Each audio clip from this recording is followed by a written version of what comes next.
आज का हमारा लेक्चर जो है that is about new product development. Last time हमने टाइप्स ऑफ प्रोडक्ट्स की बात की थी। आज हम न्यू प्रोडक्ट डेवलपमेंट के ऊपर बात कर रहे हैं। According to different surveys 90% companies जो फेल होती हैं या बिजनेस से आउट होती हैं उसका मेन रीज़न जो है वो प्रोडक्ट डेवलपमेंट ना होना है।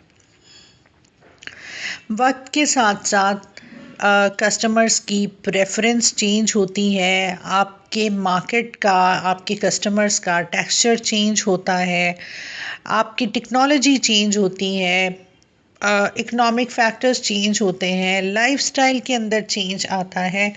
तो इसलिए बहुत ज़रूरी है कि आप जो है वक्त के साथ साथ कंपनीज जो हैं वो वक्त के साथ साथ अपनी प्रोडक्ट को अपग्रेड करते रहें, अपनी प्रोडक्ट को बेहतर बनाते रहें, नई प्रोडक्ट्स जो है जो कंपैटिबल हों एग्जिस्टिंग रिक्वायरमेंट से और जो है टेक्नोलॉजी जो भी चेंजेस आ रही हैं उनके साथ।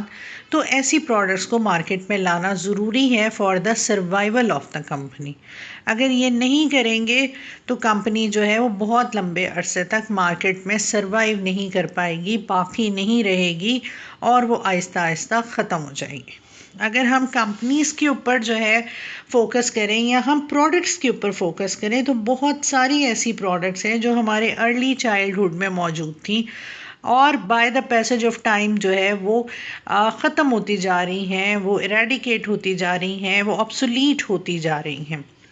जैसे एक बहुत ज़्यादा एग्ज़ाम्पल हम दें तो हम वीसीआर प्लेयर्स जो हैं वो हुआ करते थे पहले, अब उनका कोई जो है वो यूज़ बाकी नहीं रहा है। टेप रिकॉर्डर मेरे लिए जो है वो समटाइम अपने जो है बात के आने वाले आज की जो जनरेशन के छोटे बच्चे हैं इस वक्त के, उनको ये बताना कि टेप रिकॉर्डर क्या था बड़ा मुश्किल हो जाता है, क्योंकि यूजुअली जो है वो चीज़ें चेंज हो गई हैं और जो है मोबाइल और इस तरह की चीज़ों से हम रिकॉर्ड करते हैं। तो जो सॉन्ग प्ले किया करते थे टेप रिकॉर्डर पे, या इवन चले टेप रिकॉर्डर स्टिल एग्जिस्ट करता हो, तो अगर आप जो है वो रेडियो की बात करते हैं तो very few people know about radio.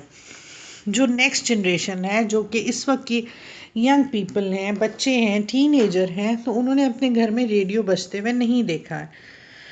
तो वो कंपनीज जो सोलली रेडियो बनाने के ऊपर जो है वो उनका बिजनेस डिपेंड करता था, उनके लिए जो है वो चेंजिंग टेक्नोलॉजी के साथ सरवाइव करना मुश्किल हो गया और वो यकीनन मार्केट से आउट हो गई।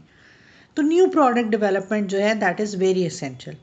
अब कंपनीज कौन से स्टेप्स के थ्रू जो है गुजरती हैं नई प्रोडक्ट को डेवलप करने में, उन 7 स्टेप्स को आज हम यहाँ पे स्टडी करेंगे।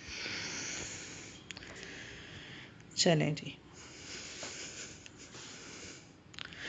7 स्टेप्स जो हमारी प्रोडक्ट डेवलपमेंट में हैं वो स्टार्ट होता है idea generation, then we have screening, third is concept testing, fourth one is business analysis. अच्छा, इन 4 को हमने सेम कलर में रखा है। ये जो है ये वो वाले 4 स्टेप्स हैं जो कि ऑन पेपर या कंप्यूटर के अंदर या चार्ट्स के अंदर प्रोडक्ट से रिलेटेड चीज़ें जो है इसके अंदर मौजूद होती हैं। नेक्स्ट जो हमारा 5th पार्ट है प्रोटोटाइप डेवलपमेंट। यहाँ से प्रोडक्ट जो है वो अपने फिज़िकल एग्जिस्टेंस की तरफ जाती है, वो एक्चुअली दुनिया में उसका एक वजूद तख्लीक होता है, that is the prototype development. इससे पहले जो है वो ऑन पेपर थी या लोगों के माइंड में थी या रिकॉर्ड बुक्स में थी, सो ये एक्चुअली कहीं भी एग्जिस्ट नहीं करती थी। बिजनेस एनालिसिस अगर कामयाब हो जाता है उसके बाद फिर हम फर्स्ट वर्जन जो लैब में क्रिएट करते हैं that is prototype development, then test marketing और सबसे एंड में जो है वो कमर्शलाइजेशन। अच्छा, ये जो है वो गुड्स के लिए है। ये सर्विस के अंदर थोड़ी सी वेरिएशन होगी जो है, यहाँ पे हमारे पास प्रोटोटाइप डेवलपमेंट का फेस जो है वो उसके अंदर नहीं आएगा, लेकिन कमोबेश इसी तरह के स्टेप्स को फॉलो करते हुए हम जो है वो सर्विस को भी क्रिएट कर रहे होते हैं। अच्छा, नेक्स्ट इसके अंदर हम सबसे पहला जो करेंगे, अच्छा आइडिया जनरेशन से हम स्टार्ट करते हैं, फिर एलिमिनेट करते करते करते फाइनल जो है वो कमर्शलाइजेशन की तरफ जाते हैं। इन एनालिस्ट जनरल जो रूल ऑफ थंब देते हैं वो ये कहते हैं कि 400-500 आइडियाज़ में से 2 या 3 आइडियाज़ ऐसे होते हैं जो कि फाइनल कंप्लीशन फेज़ की तरफ जा सकते हैं। अच्छा, आइडिया जनरेशन पहला स्टेप। अच्छा, आइडिया जनरेशन जो है वो अपने थिंक प्रोसेस के ज़रिए, ब्रेन स्टॉर्मिंग के ज़रिए जो है वो नए आइडियाज़ लेके आना, नई प्रोडक्ट को लेके आना, उसको तख्लीक करने का जो मरहला है, दैट इज़ आइडिया जनरेशन। अब कौन लोग आइडिया जनरेट करते हैं, इसमें इट कुड बी एनीवन, कोई भी शख्स जो है वो आपको नया आइडिया दे सकता है। जैसे सम टाइम हम नीचे मैंने कस्टमर मेंशन किया, तो सम टाइम आपके कस्टमर्स आपको आइडियाज़ दे रहे होते हैं। जैसे एक कंपनी जो है वो अमेरिका में बेकिंग सोडा बना रही थी, तो बेकिंग सोडा का कुकिंग पर्पस है, कुकिंग में इस्तेमाल करते हैं हम। अब उनके कस्टमर्स ने ये बताया कि ये बेकिंग सोडा अगर आप किसी बोल में डाल के और रेफ्रिजरेटर के अंदर रख दें तो फ्रिज के अंदर जो है वो ऑर्डर नहीं होता, स्मेल नहीं होती, एक जो ख़ास किस्म की चीज़ों की स्मेल हो जाती है रेफ्रिजरेटर के अंदर, वो नहीं होती है। तो इस चीज़ से जो है वो उनको आइडिया ये मिला कि हम जो है वो एक रेफ्रिजरेटर के लिए डिओडेंट बना सकते हैं with this baking powder, with this baking soda. तो आपके कस्टमर्स का फीडबैक भी इम्पॉर्टेंट होता है। हमारे यहाँ भी ये ट्रेंड स्टार्ट है, हम फीडबैक लेते हैं अपने कस्टमर से। तो समटाइम आपका कस्टमर जो है वो आपको फीडबैक दे रहा होता है और बताता है कि कौन सी चीज़ को किस तरह से इस्तेमाल कर सकते हैं। तो ये भी एक सोर्स हो सकती है आपके आइडिया जनरेशन के लिए। इसके अलावा रिसर्च एंड डेवलपमेंट का तो काम यही है कि वो कंटिन्यूसली रिसर्च करते हैं और प्रोडक्ट को डेवलप कर रहे होते हैं। इंजीनियरिंग डिपार्टमेंट इसके अंदर हेल्पफुल हो सकता है, मार्केटिंग डिपार्टमेंट इनपुट देता है, सेल्स टीम आपको इनपुट दे सकती हैं, मैनेजर्स जो हैं वो आपको इनपुट देते हैं, वर्कर्स आपको बता रहे होते हैं। बाज़ कंपनीज जैसे रिसर्च के लिए जो है वो या इनोवेटिव प्रोडक्ट्स के लिए जो है वो किसी वक्त 3M कंपनी का बड़ा नाम था, तो 3M कंपनी जो है वहाँ पे रिसर्च कल्चर बहुत ज़्यादा सपोर्ट किया जाता है। एम्प्लॉयज़ को हर रोज़ उनका जो भी वर्किंग आवर्स हैं उसमें से कुछ आवर्स उनको स्पेंड करना पड़ते हैं रिसर्च के अंदर, न्यू प्रोडक्ट डेवलपमेंट के अंदर। और अगर किसी एम्प्लॉय का, किसी वर्कर का आइडिया जो है वो सक्सेसफुल हो जाता है, वो एक्सेप्ट हो जाता है फॉर न्यू प्रोडक्ट डेवलपमेंट, तो उसको रॉयल्टी मिलती है उस प्रोडक्ट की। उनको जो है वो उसमें से जो भी प्रॉफिट होता है उस प्रॉफिट में शेयर दिया जाता है। तो बहुत सारी नई प्रोडक्ट्स जो हैं वो उनके यहाँ उनके एम्प्लॉयज़ ने जनरेट की हैं। सो आइडिया जनरेशन जो है वो किसी तरफ से भी आ सकता है। जैसे ये जो हमारे पास स्कॉच ब्राइट है, स्कॉच ब्राइट जो है वो एम्प्लॉय ने एक्सीडेंटली जनरेट किया था।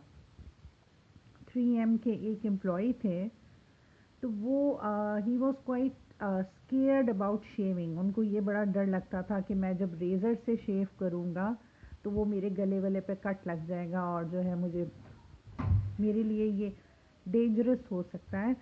तो वो कोई ऐसा जो है वो रबिंग सॉर्ट ऑफ थिंग बनाना चाह रहे थे, जैसे सैंड पेपर होता है, तो कोई सॉफ्ट सैंड पेपर बनाना चाह रहे थे जो कि वो अपने फेस के ऊपर रब कर लिया करें और उनकी जो शेव है वो उससे साफ़ हो जाए। तो इस एक्सपेरिमेंट के दौरान वो ऐसा कोई इंस्ट्रूमेंट या ऐसा कोई डिवाइस तो नहीं बना सके जिससे कि वो शेव कर सकते थे, लेकिन उन्होंने जो है वो एक ऐसा मटेरियल बना लिया जो लेटर ऑन जो है वो डिश वॉशिंग में इस्तेमाल होने लगा, जिसको हम स्कॉच ब्राइट कहते हैं। तो इस तरह से आपके वर्कर्स भी इनपुट दे सकते हैं आपको न्यू प्रोडक्ट डेवलपमेंट के लिए। अच्छा, तो आइडिया जनरेशन में आप जो है वो तमाम तरह के आइडियाज़ लेते हैं, वो आपको गुड लगें, बैड लगें, पॉसिबल लगें, इम्पॉसिबल लगें, फैंटेसी लगे, बट जो है वो आप इनपुट ले रहे होते हैं just to find out a good idea.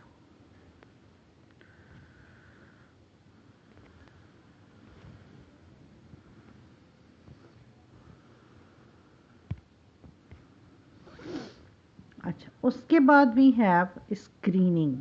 Screening is the second step in product development. यहाँ पे हम जो है वो वर्केबल आइडियाज़ को सिलेक्ट करते हैं। बहुत सारे हमने आइडियाज़ इकट्ठे कर लिए।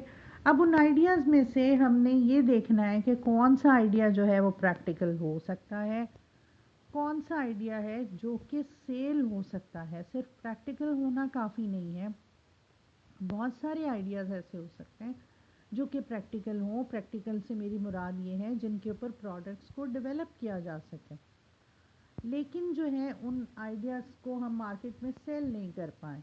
तो ऐसे आइडियाज़ को हम जो है वो टेकअप नहीं करते हैं, कंपनी जो है वो उनके ऊपर काम नहीं करती हैं। और ऐसे आइडियाज़ जिनको हम बना भी सकते हैं और जिनको हम मार्केट में सेल भी कर सकते हैं, वो आइडियाज़ जो हैं वो सिलेक्ट किए जाते हैं। अब यहाँ पर जो है it's a very crucial stage. हमने जो है वो 2 4 500 आइडियाज़ ले लिए। अब हम उनको वन बाय वन डिस्कस कर रहे हैं और हम ये देख रहे हैं कि इसमें से हमें कौन सा आइडिया पिक करना है। तो दो तरह की गलतियाँ हम कर सकते हैं। एक ये कि एक अच्छे आइडिया को हम ड्रॉप कर दें, हमें लगे कि ये हम सेल नहीं कर पाएंगे, हमने ड्रॉप कर दिया, ये एक मिस्टेक होगी। और सेकेंडली ये कि कोई ऐसा आइडिया हमने पिक कर लिया जो कि लेटर ऑन जाके फेल हो जाए और सक्सेसफुल प्रोडक्ट हम ना बना सकें। तो ये दोनों मिस्टेक्स जो हैं वो बहुत कॉस्टली हो सकती हैं फर्म के लिए। अब जैसे जैसे हम स्टेज पे आगे जाते जाएंगे, प्रोडक्ट डेवलपमेंट के डिफरेंट स्टेप्स को कवर करते जाएंगे, वैसे वैसे कंपनी का इनपुट जो है वो, कंपनी का पैसा जो है वो उन प्रोडक्ट्स के ऊपर लगना शुरू हो जाएगा। आइडिया जनरेशन के बाद स्क्रीनिंग, फिर आगे तो जैसे जैसे इनपुट डालते जाएंगे वैसे वैसे कंपनी की इन्वेस्टमेंट होती जाएगी उस आइडिया पे। तो अगर बाद में जाके वो आइडिया अनसक्सेसफुल होता है तो टाइम रिसोर्सेज ज़ाया, फाइनेंशियल रिसोर्सेज ज़्यादा, ह्यूमन रिसोर्सेज ज़ाया। तो इसलिए जो है वो ये मिस्टेक क्रूशल हो सकती है अगर आपने गलत आइडिया को पिक कर लिया। और इसी तरह से ये मिस्टेक भी क्रूशल हो सकती है कि अगर आपने राइट आइडिया को ड्रॉप कर दिया। राइट आइडिया को ड्रॉप करना भी नुकसानदेह होगा। आप एक अच्छी सक्सेसफुल प्रोडक्ट बना सकते हैं और आप वो नहीं बनाते और आपके कंपैटिटर उसको बना लेता है, तो that could be dangerous for you. आपका नुकसान होगा। वो प्रॉफिट जो आप अर्न कर सकते थे वो आपके कंपैटिटर ने ले लिया। उसके बाद फिर आते हैं हम कॉन्सेप्ट टेस्टिंग की तरफ। थर्ड स्टेप, हमने आइडिया जनरेट किया। उसके बाद फिर उन आइडियाज़ में से हमने जो है वो राइट आइडिया को पिक किया, बाकी आइडियाज़ को ड्रॉप किया। अब हम ये देखेंगे कि उस प्रोडक्ट के ऊपर जो है वो, उस आइडिया के ऊपर जो है वो किस तरह की प्रोडक्ट बन सकती है। हम उसके स्केचेस बनाएंगे, हम उसका डिज़ाइन बनाएंगे, हम उसको शेप, उस आइडिया को शेप देने की कोशिश करेंगे। उसके डिफरेंट डिज़ाइंस, डिफरेंट वर्जन्स बना के देखेंगे, डिफरेंट मॉडल्स बना के देखेंगे कि किस शेप में वो प्रोडक्ट जो है वो ज़्यादा बेहतर हो सकती है, ज़्यादा एक्सेप्टेबल हो सकती है, ज़्यादा ड्यूरेबल हो सकती है, या उस प्रोडक्ट की परफॉर्मेंस बढ़ सकती है। This is the concept testing. उसको शक्ल देना, उसके डिज़ाइन करना, उसके फीचर्स को क्रिएट करना, क्या फीचर्स होंगे, किस तरह के होंगे, कौन सा जो है वो उसका मॉडल या डिज़ाइन या शेप जो है उसमें ये प्रोडक्ट बेहतर लगेगी, एक्सेप्टेबल होगी, सेल होगी। तो ये सारा काम जो है वो कॉन्सेप्ट टेस्टिंग के अंदर होता है। जैसे यहाँ पे आप देख रहे हैं कि डिफरेंट ड्राइंग्स बनी हुई हैं, तो वो डिफरेंट मॉडल्स, डिफरेंट फीचर्स के साथ बना के देख रहे हैं कि कौन सा डिज़ाइन जो है वो ज़्यादा बेहतर हो सकता है। लेफ़्ट हैंड साइड पे ये जो शर्ट्स हैं इनमें भी आप देख सकते हैं कि डिफरेंट उन्होंने डिज़ाइंस बना के देखें कि इनमें से कौन सा डिज़ाइन जो है वो कंज्यूमर ज़्यादा प्रेफर करेगा। तो ये कंप्यूटर के ऊपर यहाँ पे राइट हैंड साइड पे वो स्केचिंग कर रही हैं और लेफ़्ट पे हमने कंप्यूटर में डिफरेंट कलर वेरिएशन के साथ हम देख रहे हैं कि हमारी जो प्रोडक्ट है वो कैसी लगेगी, how would it look like, और कौन सा वर्जन, कौन सा डिज़ाइन जो है हमें इसमें अडॉप्ट करना चाहिए, उसकी सेल परफॉर्मेंस क्या रही। तो कॉन्सेप्ट टेस्टिंग में हम ये वाला काम कर रहे होते हैं। अच्छा, उसके बाद फिर आ गया बिजनेस एनालिसिस। हमने कॉन्सेप्ट बना लिया, प्रोडक्ट को डिज़ाइन कर लिया। अब हम ये देखेंगे कि ये प्रोडक्ट हम बेच सकते हैं या नहीं बेच सकते। बेचेंगे तो हम इसकी क्या प्राइस ले सकते हैं, इसमें इनपुट कितना लगेगा, इसकी कॉस्ट ऑफ प्रोडक्शन क्या होगी, क्या हमारे पास इंजीनियर्स या टेक्नोलॉजी है इस प्रोडक्ट को बनाने के लिए, नहीं है तो हम कहाँ से हासिल कर सकते हैं, कौन कौन सा मटेरियल चाहिए होगा, लोकली कौन सा अवेलेबल है, कौन सा बनाना पड़ेगा, कौन सा मंगवाना पड़ेगा, हमारी टारगेट मार्केट कौन सी होगी, उस टारगेट मार्केट की परचेजिंग पावर क्या है, किस प्राइस के ऊपर हम ये प्रोडक्ट जो है वो सेल कर सकते हैं, हम कितने यूनिट्स इस प्रोडक्ट के सेल कर सकते हैं, उसमें से फिर हमारा प्रॉफिट क्या होगा, कॉस्ट ऑफ डिस्ट्रीब्यूशन क्या होगी, मार्केटिंग कैसे करेंगे, एट्सेट्रा एट्सेट्रा। तो ये सारी चीज़ें जो हैं वो हम बिजनेस एनालिसिस में देखते हैं। इस टेस्ट में जो प्रोडक्ट पास हो जाएगी फिर हम उसको आगे लेके जाएंगे। यहाँ पर भी जो है वो बहुत सारे आइडियाज़ ड्रॉप हो सकते हैं। हर स्टेप के ऊपर जो है वो हम आइडियाज़ को एलिमिनेट करते जाते हैं। आइडिया जनरेशन पे बहुत सारी ह्यूज पाइलअप होगी आइडियाज़ की। स्क्रीनिंग में हमने उसमें से बहुत सारे निकाल दिए, फ्यू आइडियाज़, 10-15 आइडियाज़ हमने सिलेक्ट किए। उसके बाद उन आइडियाज़ के ऊपर हमने काम किया कॉन्सेप्ट टेस्टिंग, कि क्या ऐसी प्रोडक्ट बनाई जा सकती है, क्या शेप होगी, क्या डिज़ाइन होगा, किस तरह से ये, how would it look like, ये चीज़ें हमने कर ली। उसमें कुछ आइडियाज़ ऐसे होंगे जिनका मॉडल नहीं बन पा रहा, या प्रैक्टिकल नहीं है, या ड्यूरेबल नहीं हो सकता, वगैरह वगैरह। तो वहाँ पे कुछ आइडियाज़ ड्रॉप हो गए। वहाँ पे जो ओके हुए वो टेस्ट जिसने पास कर लिया, फिर वो फोर्थ टेस्ट के लिए जो है बिजनेस एनालिसिस के लिए हम उन आइडियाज़ को लेकर आते हैं।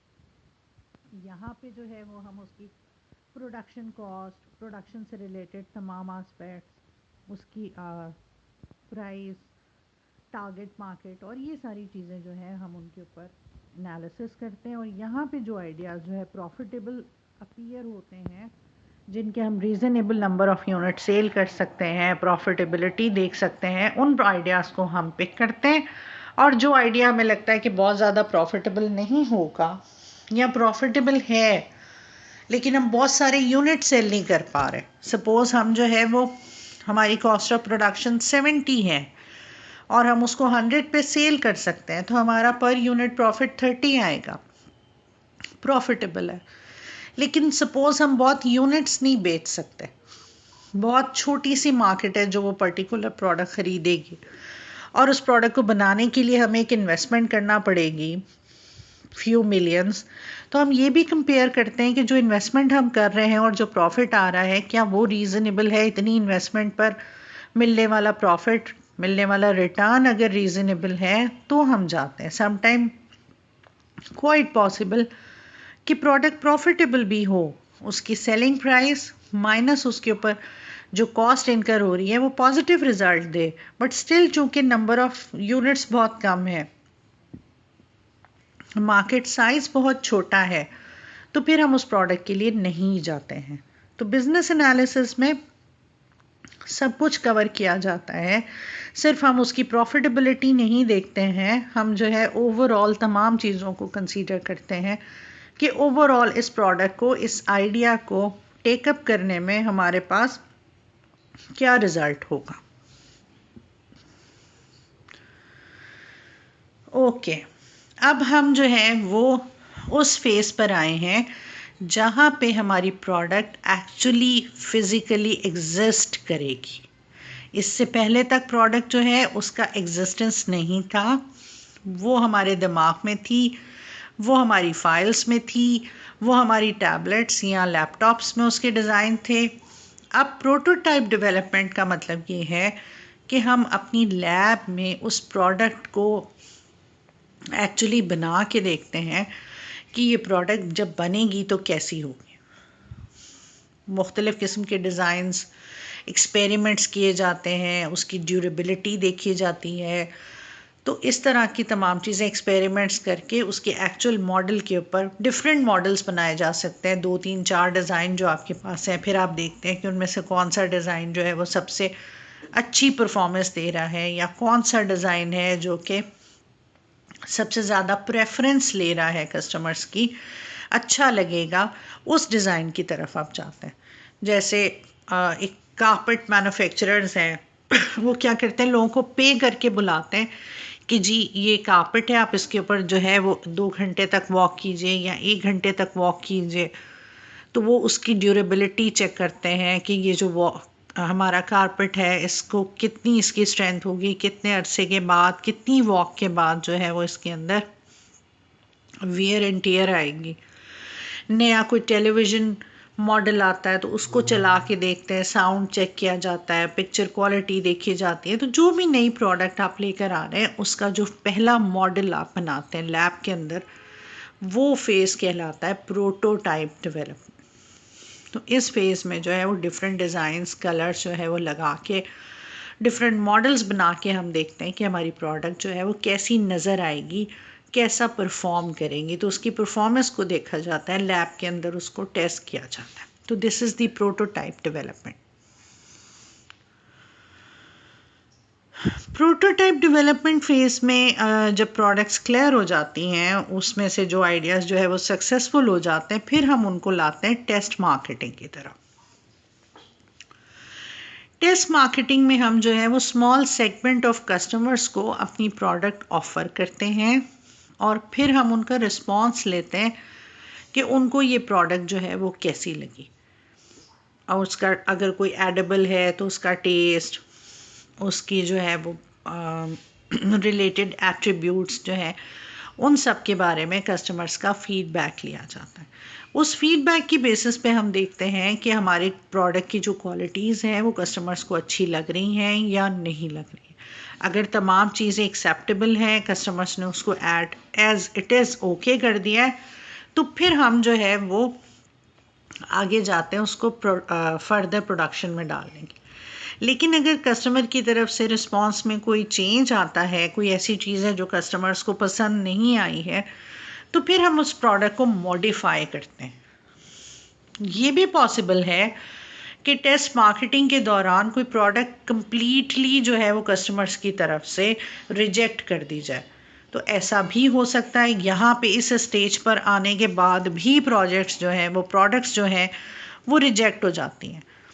तो ये जो है वो फेज़ है जिसमें हम एक स्मॉल ग्रुप ऑफ पीपल को, जैसे समटाइम आपने देखा होगा कि कोई नई प्रोडक्ट आती है तो मुल्क में जो है वो लार्जर सिटीज़ में, लाहौर में, कराची में जो है वो उसको आप इंट्रोड्यूस कराते हैं और फिर वहाँ पे लोगों का रिस्पांस लेते हैं, और फिर अगर वहाँ पे वो प्रोडक्ट एक्सेप्ट हो जाए तो फिर आप जो है वो रेस्ट ऑफ द कंट्री की तरफ लेके जाते हैं। तो it is actually test marketing कि आप स्मॉलर नंबर ऑफ कस्टमर्स को प्रोडक्ट ऑफ़र करें और उनका रिस्पांस नोट डाउन करें, और उस रिस्पांस की बेस के ऊपर आप अपनी प्रोडक्ट को बेहतर करें या एज इट इज़ मार्केट में लेकर आए, इसका डिसीजन करें। तो this phase is called as test marketing. अगर हमारी प्रोडक्ट टेस्ट मार्केटिंग में एज इट इज़ एक्सेप्ट हो जाती है तो फिर हम नेक्स्ट फेज़ की तरफ जाते हैं। अगर टेस्ट मार्केटिंग में हमारे कस्टमर्स को उसके कुछ फ़ीचर्स जो है वो पसंद नहीं आते हैं, तो हम उन फीचर्स को चेंज करके फिर दोबारा उसको टेस्ट मार्केटिंग की तरफ लेकर आते हैं, और उसके बाद ओके होने के बाद फिर हम नेक्स्ट फेज़ में लेके जाते हैं। लेकिन अगर टेस्ट मार्केटिंग में कम्प्लीटली रिजेक्ट हो जाती है तो फिर हम सोचते हैं कि इस आइडिया को ड्रॉप कर देना चाहिए और जो है हमें किसी और प्रोडक्ट पे काम करना चाहिए। बट रिमेंबर, इस मौके पर ड्रॉप करना इज़ वेरी कॉस्टली। कंपनी की बहुत सारी इन्वेस्टमेंट इस पे हो चुकी है, तो यहाँ पे आके प्रोडक्ट फेल हो जाए तो it's very costly for the firm. Anyways, अब टेस्ट मार्केटिंग अगर क्लियर हो गई तो उसके बाद फिर हम नेक्स्ट फेज पर आते हैं, दैट इज़ द कमर्शलाइजेशन। यानी हम अपनी प्रोडक्ट को फॉर एवरीवन ऑफ़र कर रहे हैं, हम लार्ज स्केल के ऊपर उसको मैन्युफैक्चर कर रहे हैं और अपनी टारगेट मार्केट को एवरीवेयर उस सप्लाई कर रहे हैं। तो this is the final stage of product development. 7 steps इस तरह से होता है। That's all for today. Thank you.